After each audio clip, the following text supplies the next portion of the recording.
വീണ്ടും ഒരു തെരഞ്ഞെടുപ്പ് വരികയാണ്.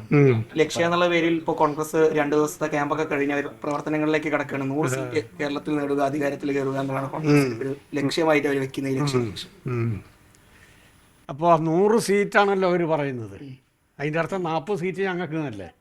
ആ 40 സീറ്റ് ഏതാണെന്നൊന്ന് പ്രഖ്യാപിക്കട്ടെ. എന്നാൽ പിന്നെ അവിടെ ഞങ്ങൾ ശ്രദ്ധിക്കേണ്ടതില്ലല്ലോ, ബാക്കിയുള്ള സ്ഥലത്ത് ശ്രദ്ധിച്ചാൽ മതിയല്ലോ. 40 സീറ്റ് എന്തായാലും കഴിഞ്ഞ് ബഹുമാനപ്പെട്ട പ്രതിപക്ഷ നേതാവ് ഞങ്ങൾക്ക് തന്നിട്ടുണ്ടല്ലോ. അപ്പോൾ 40 സീറ്റിൽ LDF ജയിക്കാൻ പോകുന്ന ഏതാണ് എന്ന് ആദ്യം ഒന്ന് വ്യക്താക്കാൻ പറയാം. രണ്ടാമത്, മുഖ്യമന്ത്രി സ്ഥാനത്തേക്കുള്ള വടംവലിയിൽ കോൺഗ്രസ് അതിൻ്റെ ചരിത്രത്തിലെ ഏറ്റവും വലിയ അധപ്പതനത്തിലേക്കും തകർച്ചയിലേക്കും പോവുകയാണിപ്പോൾ. ഐക്യമാണ് എന്ന് അവർ പറയുന്നുണ്ടെങ്കിൽ ഈ വയനാട്ടിൽ ചേർന്ന അവരുടെ നേതൃത്വ യോഗത്തിൽ ഞാൻ മുഖ്യമന്ത്രി സ്ഥാനത്തേക്കില്ല എന്ന് പ്രതിപക്ഷ നേതാവോ ഞാനില്ല എന്ന് രമേശ് ചെന്നിത്തലയോ പ്രഖ്യാപിക്കട്ടെ. എന്നാൽ കോൺഗ്രസിനെയും അതുപോലെ തന്നെ അണികളെയും അവർക്ക് ജനങ്ങളെയും വിശ്വാസത്തിലെടുക്കാൻ പറ്റും. അതെന്ന് വെച്ചാൽ ഈ കലക്കി ഈ മീൻ പിടിക്കുന്നൊരു ഏർപ്പാടുണ്ട്, അതിലേക്കാണ് ഇപ്പം വേണുഗോപാൽ. ഈ രണ്ടെണ്ണത്തിനെയും തമ്മിലടിപ്പിക്കൂ. രമേശ് ചെന്നിത്തലയും ഒരു ഭാഗത്ത് നിർത്തും, ചെന്നിത്തലയെ ഒരു ഭാഗത്ത് നിർത്തി, അവസാനം സമവാക്യത്തിൽ വേണുഗോപാലാണ് ഏറ്റവും നല്ലത് എന്ന് ഹൈക്കമാൻഡിനെ കൊണ്ട് പറയിപ്പിച്ച് ആ നാടകം അവസാനിപ്പിക്കാനാണ് ഉദ്ദേശിക്കുന്നത്. ജയിച്ചു കഴിഞ്ഞാലാണല്ലോ ഈ പ്രശ്നം ഉണ്ടാവുക. വേണുഗോപാൽ മത്സരിക്കാനൊന്നും പോകുന്നില്ല. വേണുഗോപാൽ മത്സരിക്കാതെ മുഖ്യമന്ത്രിയാകാനുള്ളൊരു ശ്രമമാണ് ഇപ്പോൾ നടന്നുകൊണ്ടിരിക്കുന്നത്. അതുകൊണ്ട് ഈ 2 പേരെയും 2 ചേരിയിലാക്കി നശിപ്പിക്കും ആ കോൺഗ്രസിനെ.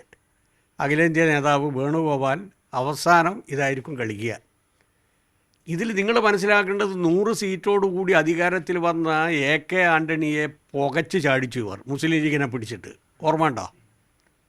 അദ്ദേഹം ഒരു കാര്യം പറഞ്ഞു, മതന്യൂനപക്ഷങ്ങൾ അധികാരം കിട്ടിക്കഴിഞ്ഞാൽ ഭൂരിപക്ഷ വിഭാഗത്തെ അവഗണിക്കുന്നു എന്നൊരു തോന്നലുണ്ടാകാൻ പാടില്ല.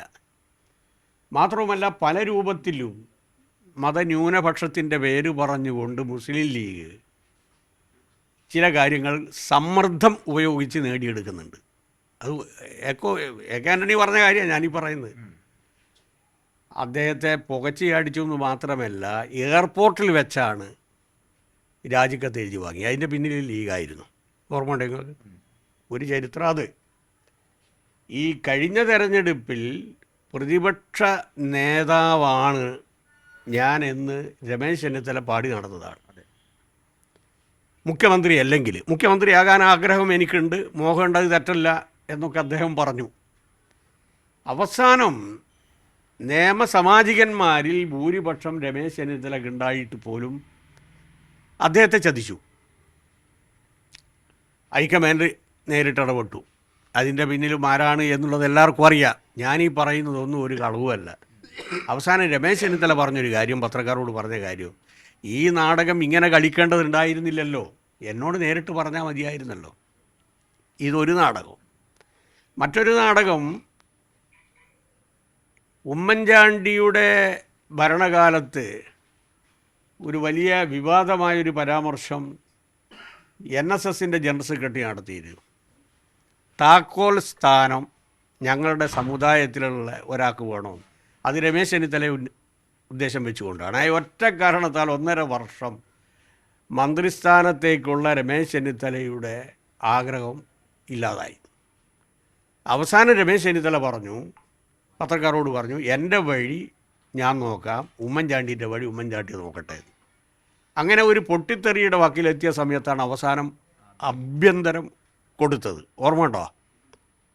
ഓർമ്മയുണ്ട്. കരുണാകരനെ പുകച്ച് ചാടിച്ചത് ചാരക്കേസിൻ്റെ അകത്താണ്. ഇവർ പരസ്പരം പാര വെച്ച് ആ പാർട്ടിയെ ഒരു പതനത്തിലേക്ക് എത്തിച്ചതിൻ്റെ ഭാഗമായിട്ടാണ് കഴിഞ്ഞ തെരഞ്ഞെടുപ്പിൽ 40 സീറ്റിലേക്ക് ഒതുങ്ങി നിന്നത്.